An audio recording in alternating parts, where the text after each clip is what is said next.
Well, welcome to Christ and Culture. My name is Pastor Jeff Short, and today we're continuing to talk about this Judge Kavanaugh and his accusers in their hearing, the Senate Committee on Judiciary Committee, and we want to get at the truth. Now, as Christians, we value the truth. We value arriving at the truth. That's what we're all about. So we don't play the political games that the other people are playing with this nominee. For example, there are some Republicans that really don't care what happened. They don't care what the truth is. They just want to see this judge confirmed because he was appointed by a Republican president. On the other hand, you have the Democrats who don't care if what he did or didn't do, or whether the witnesses are lying, or whatever the truth is. They don't care. They just want to block this nominee because they want to stall and wait and hold off as long as they can until they can appoint someone to the Supreme Court when they win. So they're after winning. Some people on both sides are just about winning. I would say most of the people on the Democratic side are just about winning. Some people on the Republican side don't care about the truth. They just want to win. And that is not the proper Christian perspective. So what we want to do as Christians is we want to arrive at the truth. We want to find out what really happened. We want people to tell the truth, the whole truth, and nothing but the truth. We don't want a Supreme Court justice who has to lie to get to the Supreme Court. We don't want a Supreme Court justice who is qualified being blocked from sitting on the bench because other people are lying. We want people to stop lying. We want people to tell the truth. And so as Christians, we put the truth above all these other political considerations. Now, in the case of this first woman who came forward with an accusation against the judge, I've already talked about on another video why I doubt her testimony. But I don't think the Republicans and the prosecutor for the Republicans actually explained to the witness where they stand. And I think that they needed to do this a little bit better. I think Christians need to do this better so that people understand that we are not against this accuser. We want her to help us come to the truth. We want the truth to come out. So we need her to assist us in giving us some kind of connection between what is in her head, what is in her memory, what she recalls, her testimony, her verbal testimony. We want her to help us connect that with tangible, concrete, material evidence, because that is what is needed in order to convict someone, to charge them with a guilty charge. We need something that would corroborate her testimony with the real world.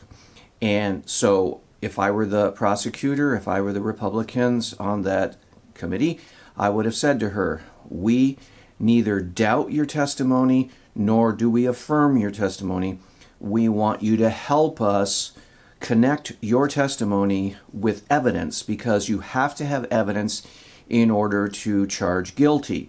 You have to have evidence in order to block someone from being appointed to the Supreme Court on a charge. You need evidence to convict someone. So you have to have evidence. You cannot just rely on someone's hearsay. You cannot rely on someone's testimony. One person with one testimony cannot convict someone guilty of sexual assault. So you have to help us. I would explain to her, I would say, we want you to help steer us either in the direction of finding this evidence or provide this evidence.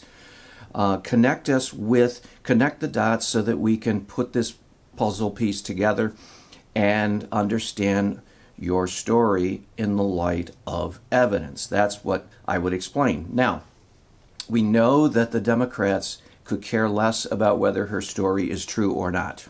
They just don't care. How do we know that? Because they did not question her. They did not question her. They did not ask her questions that would probe and would elucidate the truth. They did not cross-examine her. The only thing the Democrats did was give her high fives and heap accolades, how courageous she was to come forward, how brave she was, etc., etc. So they were not interested in getting at the truth. And from their perspective, it really doesn't matter if the truth ever comes out. It doesn't matter if she's lying. It doesn't matter if she's telling the truth. It doesn't matter if she's telling a little bit of a lie and a little bit of the truth. It doesn't matter any of that. The only thing that matters for the Democrats is if they can stall long enough, spread this out so that the judge never, ever does eventually get appointed and seated on the Supreme Court. That's all they care about. So they don't care whether the truth ever comes out. They would be content with never-ending chasing rabbit trails for the next 2 or 3 years. They don't care. It doesn't matter. They're in bad faith. They're coming at this in a bad faith method. They don't care what the truth is because they want to use this woman or anyone else who accuses the judge of anything in order to achieve their political ends. And in fact, if her testimony fails, they will conjure up another accuser who will then testify against the judge. It's just an endless thing because all they're after is raw political power. And they will use anyone, step on anyone, lie, cheat, whatever they have to do to get their political will, the will to power. Nietzsche, the philosopher, talked about this. When you don't have any morality, when you don't have any principles, the only thing left is the will to power. And that's what the Democrats are pulling right now. But the Republicans, on the other hand, there are a number of Christians. We saw from the hearings there are a number of Christians on the committee in the Republican camp. And I believe these men actually do want to get to the bottom of the truth. Sure, they want Kavanaugh to go to the Supreme Court, but I get the feeling that some of these people, the Republicans, they don't want him to go if he actually is lying and if he actually did this assault. And I understand exactly where they're coming from because I don't want a judge who has to lie his way to the Supreme Court and deny things that he did in his youth, even if they are in his youth. If he did this dastardly deeds, he needs to say, yes, I did it. I confess before God and I repent. I'm sorry. And come clean. You know, that's the truth. But to lie and to deny something that he actually did, well, that would be wrong. And we would want to know that. We would want to know the truth. We want to get to the bottom of this. So, as Christians, we want to know the truth. And so, again, I would ask the witness, this Mrs. Ford, I would say, can you help us get to the truth? Because we need more than your testimony, as you can understand. Anyone knows anything about the legal system, we have what is called innocent until proven guilty. That has to be that way. You cannot run a justice system where you are guilty before proven innocent. If you do that, then the burden of proof is on the accused. And anyone can come up to you and accuse you anything, and then you are under the burden of proof to prove that you are innocent. Doesn't work. Nonsensical, foolish. No civilized society would last long if they allowed accusers to have the presumption of truth. You would have chaos. And so our legal system is right and correct in saying it's innocent until proven guilty. Okay, so in light of that principle, that sound principle, you tell the accuser, help us find evidence, help us connect the dots, help us corroborate your story with real material evidence. That's what we need to back up your story. Otherwise, it's just your word against the judge's word. It's a he said, she said, and there's nothing that can corroborate that. And so she needs to come forth with some concrete evidence, or at least help the investigators find that evidence, point them in the direction of that evidence, steer them, help them, assist them. It's her burden to prove what she's saying is true. And from the testimony and from the legal team, And from the Democrats, it doesn't seem like they are taking that responsibility seriously. It doesn't seem like she is taking the burden of proof seriously. She's not understanding that she is the one that makes the claim, so she needs to prove the claim. It's like the scientist, the physician, the physics professor Carl Sagan, famous popularizer of science in the 70s and 80s particularly.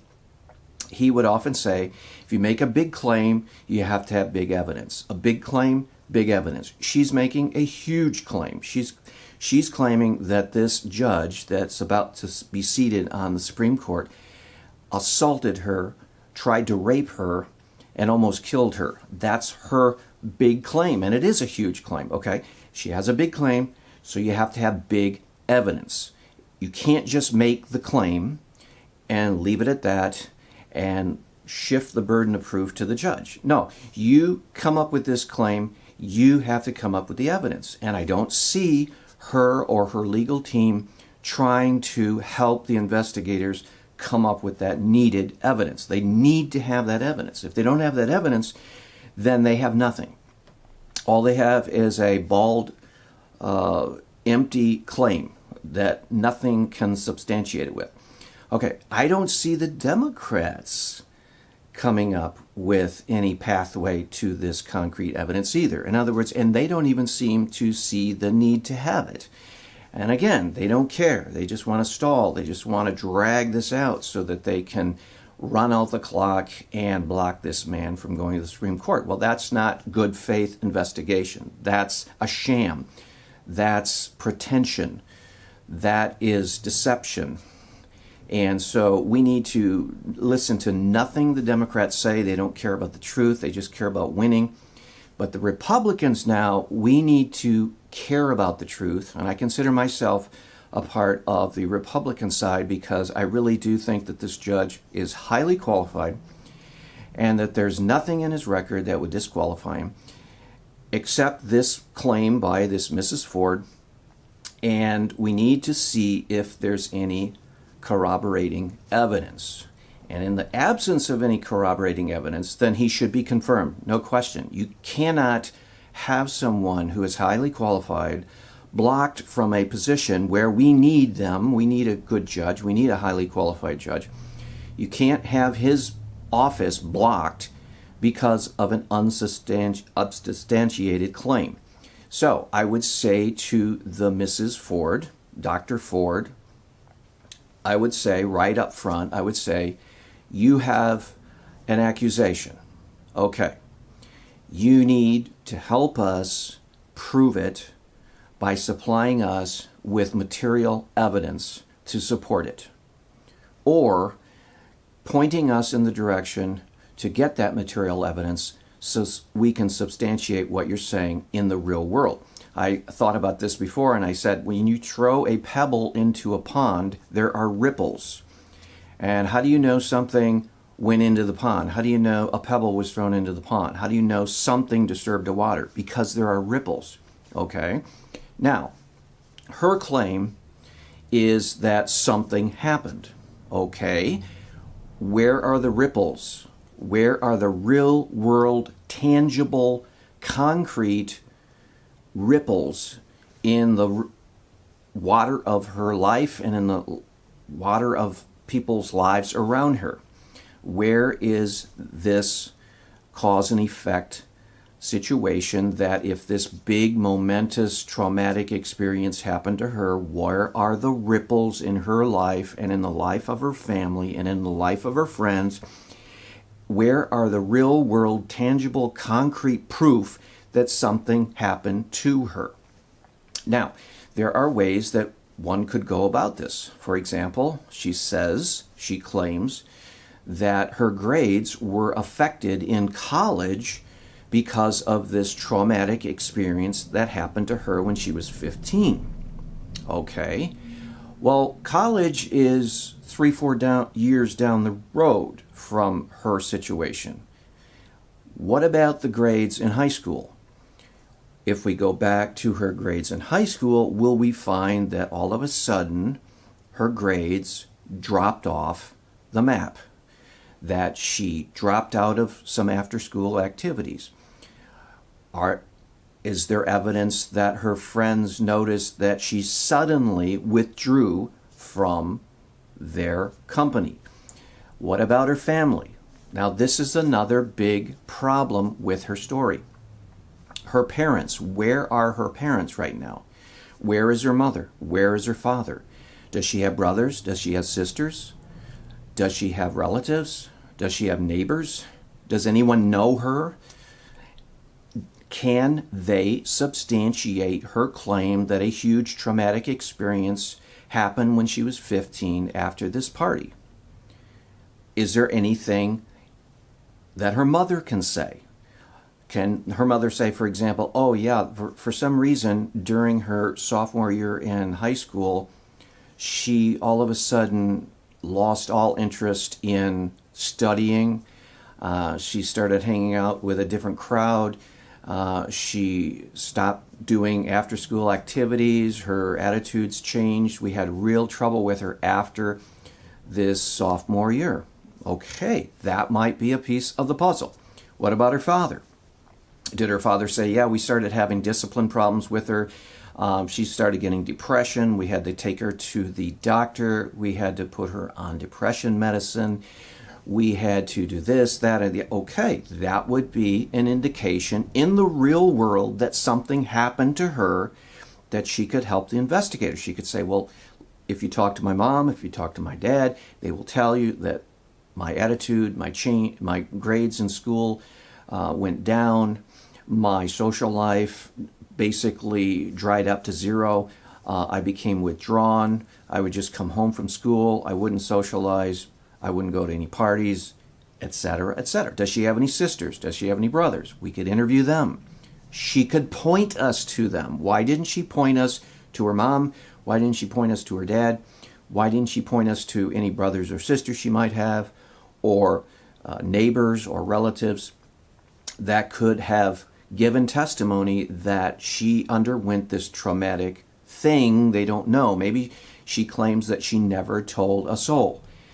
That claim in itself is hard to believe, but okay, maybe she kept it all inside of her. Well, you can't keep the effects of a traumatic experience inside of you 100%. You can't keep depression inside of you. You can't keep bottled up anger inside of you. You can't keep all of the ramifications of being sexually assaulted and almost dying inside of you. So maybe she doesn't tell anyone, according to her account, maybe she doesn't tell anyone, but she's still going to undergo some kind of changes in the real world, and that's what I'm saying. She needs to help point us in the direction that she could verify or confirm what she claims happened. Now, I didn't see any of that. I didn't see that she was pointing investigators into her parents, her sisters or brothers, siblings, whatever. I don't know. She may be an only child, but if she had brothers and sisters, surely they would know that there was some attitude change, some emotional change. We could look in her school records. She could say, well, check my records in my sophomore year. You will find in my junior year going forward that my grades started to drop. I started having trouble at school. I dropped out of a lot of activities. I wasn't seen around this country club that she seemed to go to a lot. So there are real world, tangible, concrete proofs that could be checked, and she should have pointed people in those directions. She should have directed them. She should have tried to corroborate her story. It's her burden, right? Again, Carl Sagan's famous scientific maxim, big claim, big evidence. If you have a big claim, you have to come up with the big evidence. If you don't come up with the big evidence, the claim evaporates. It's like a fog on a summer's morning. It's just there and gone, and there's nothing that shows that it was there. There's no evidence. It's just gone. It's like a vapor. And so the person making the claim has to do that legwork. Where was her legal team? Where was her group of people helping and advising her? Why weren't they digging up this stuff? Why weren't they pointing people in directions that would corroborate her story? I didn't see that. And so in the light of that, in the absence of that, I have to say, wow, it seems like there was an effort to not do that. There's an effort to try to get everyone focused just on her claim. Now here's another difficult thing that if you think about it, the more you think about it, the less credible this is.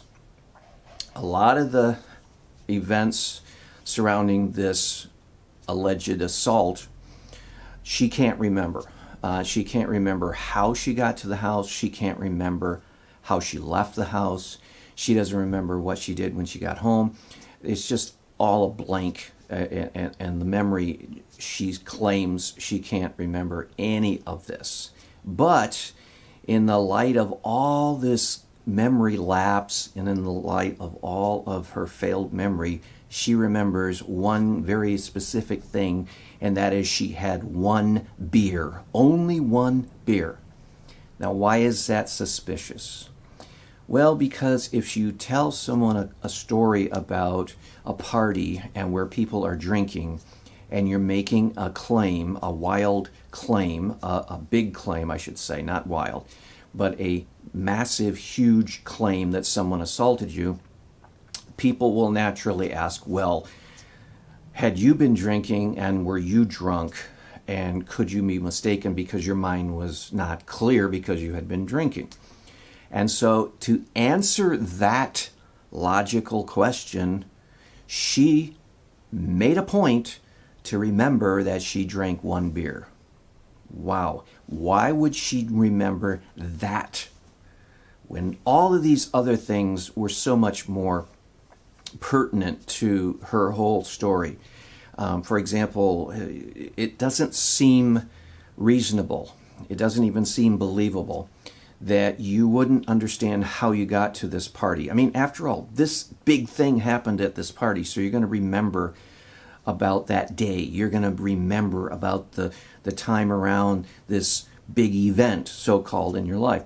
So who brought you there? How did you get to this party? She says, conveniently, I don't know. And then, most importantly, you would remember how you got back home. How did you get home? You ran out the door of the house. This bad thing had happened to you. It so traumatized you. And then you, what? What did you do? And she just said, I don't remember. What? How do you not remember? Did you hail a cab? Did you wave your hands at someone going by and say, take me to the police? Did you run for hour after hour and run all the way, 7 miles home or whatever? Did you go to a payphone and call a friend? How did you get home? It doesn't make sense. It's totally unbelievable. It's totally incredible that you wouldn't remember. But then, when asked, you always remember very clearly that you only had one beer. That's very suspicious. That's very suspicious. In other words, it seems like the memory is strategically placed to make sure that you're not guilty of being drunk, and you're not being guilty of being without your sound mind, because you specifically remember only drinking one beer.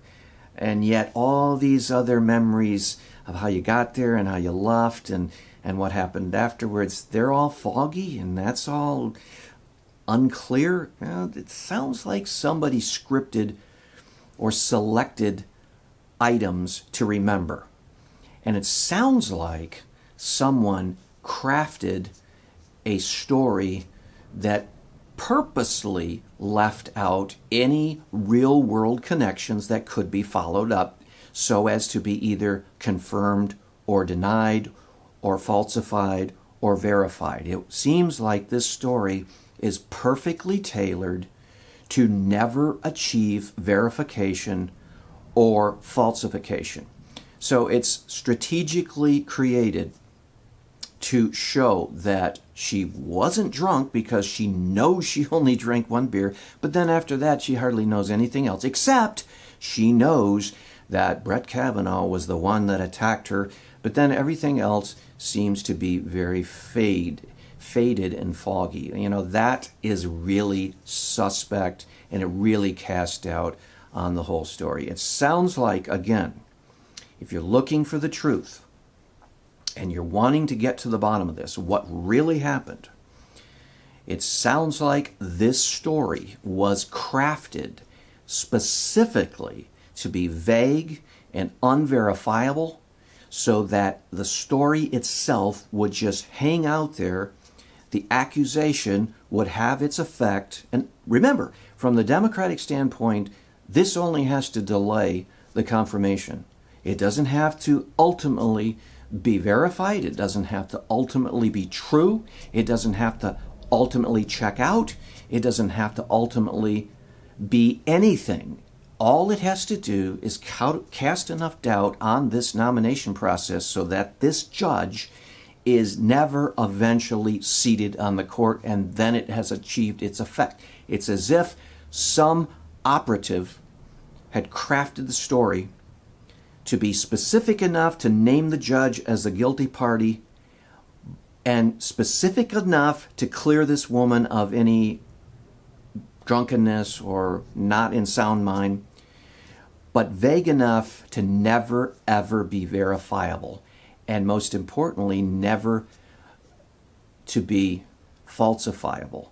And so if you're looking for the truth, if you're looking for a way to back up this woman's claim, if you're saying to the woman, give us a pathway to verifying your story and we will believe you, give us the tangible material evidence that would be there if this thing happened, show us, guide us, direct us to it, then we can believe you, and yes, we can take you totally seriously.